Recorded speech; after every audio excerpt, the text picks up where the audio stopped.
So we've got this force plates in the floor, this force plate, if you like, propped up against something to hit with Muay Thai pads on, and we built this sort of video, 3D video analysis of the people. And we wanted to look at whether the way that, people moved, what they did, the speed of particular things, whether there was any relationships between those and power output. Fighters, welcome back to another episode of Heatrick Muay Thai Performance. It's something I've always wanted to do, to be honest. So it was waiting until we got the kit. So I tried previously when I've had a number of ties through Pimmy Really Stay, so Duo, Kongadom, Thailand, Pintin Chai, and many others that have lived with me. Slept under my desk at Newman University because of jet lag.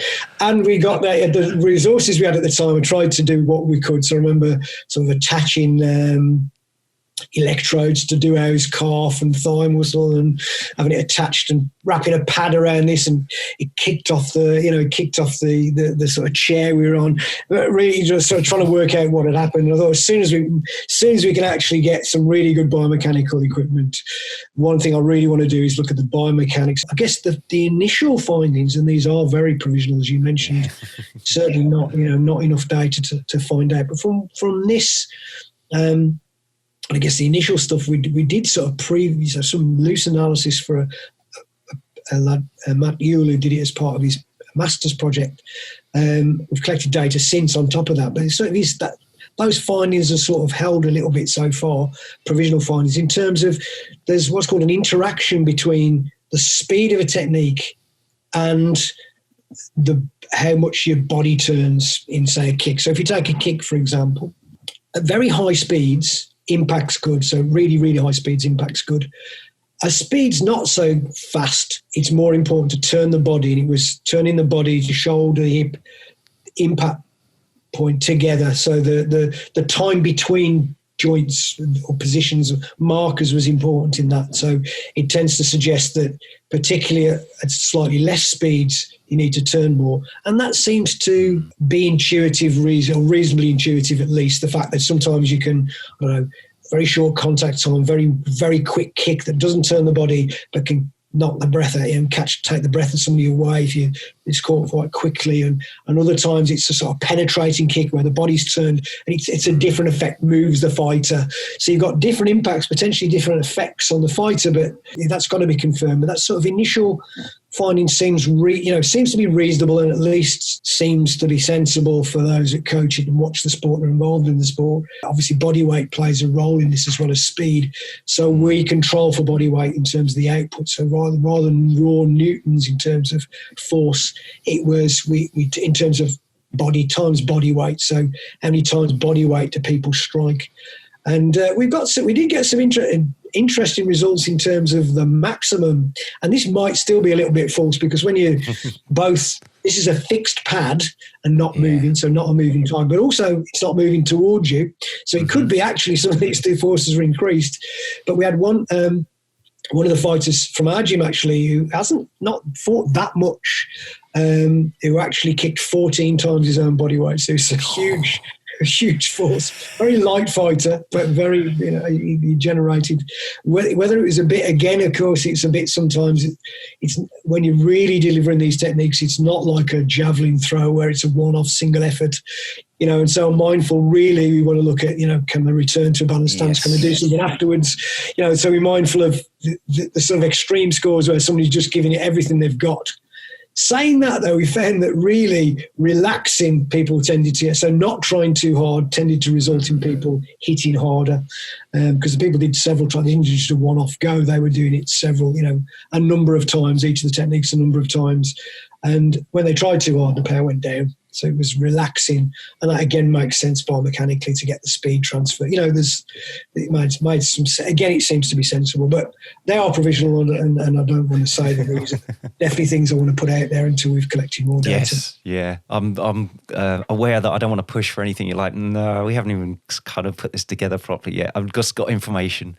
That bit about relaxing, I find is crucial, and I know I mentioned it to you last time we were kind of chatting together, but on the strength and conditioning side, I find that when I'm overloading people with external resistance, with the sort of power movements, so either Olympic lifting variants or even kettlebell swings and sort of squat jumps and all this kind of stuff, because of the overload, it helps the fighter appreciate the difference between the tension and the relaxation of it. And you either, especially if it's something like an Olympic lift where you've got to get it into a sort of racked position somewhere, either overhead or at the shoulders, you either hit it or you miss it with the given load that's consistent. So it's only your performance that's varying there. And you can feel the ones you really try, right, I'm going to force this, don't fly. And then the ones where you just relax on it and you work the accelerators, the brakes don't come on, and the thing just flies and it feels effortless. And that feeling, I think, is a little bit more obvious when you've got external resistance like that, but you do feel it when you throw a good strike as well, whether it's a punch or a kick, and it's the ones you kind of relax and just fly at it, and you just feel it pops. That relaxation part is as crucial, isn't it? Otherwise, you are driving with the handbrake on. Absolutely, I think that's a good analogy. Driving with the handbrake on, it's tensing, it's over tensing the inappropriate muscles, and it's about really, so it's often in coaching, don't try as hard. Really, it's about sort of relax, but also it's knowing what it feels like. So I find it quite useful sometimes to grab the person's leg, say, look, lean against the ring, give me a leg, let's shake you, let's twist your leg, let's see how, this is how relaxed it needs to be. This is how it should feel.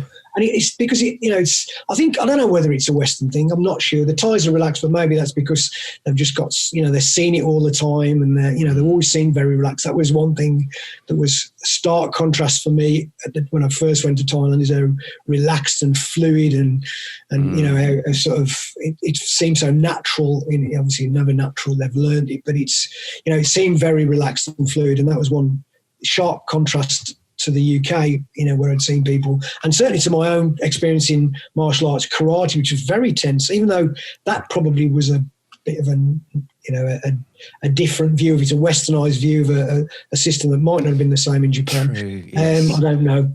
But I think that relaxation and knowing how it feels, I think there's an idea in the West that tension strength, that being tense and aggressive makes you stronger. I think that's, as you said, that's not the case in lots of things, whether that's sprinting, whether it's Olympic lifting, or whether it's kicking and punching and kneeing and grappling, actually, strangely enough, as well. Yes. So it's grappling, it might seem like, being rigid and tense must be the right thing to do. But actually, again, if you watch some very good Thai clinchers, you'll see them very relaxed and appropriate, as well as a lot of skill involved, appropriate pull and pushing and appropriate tension.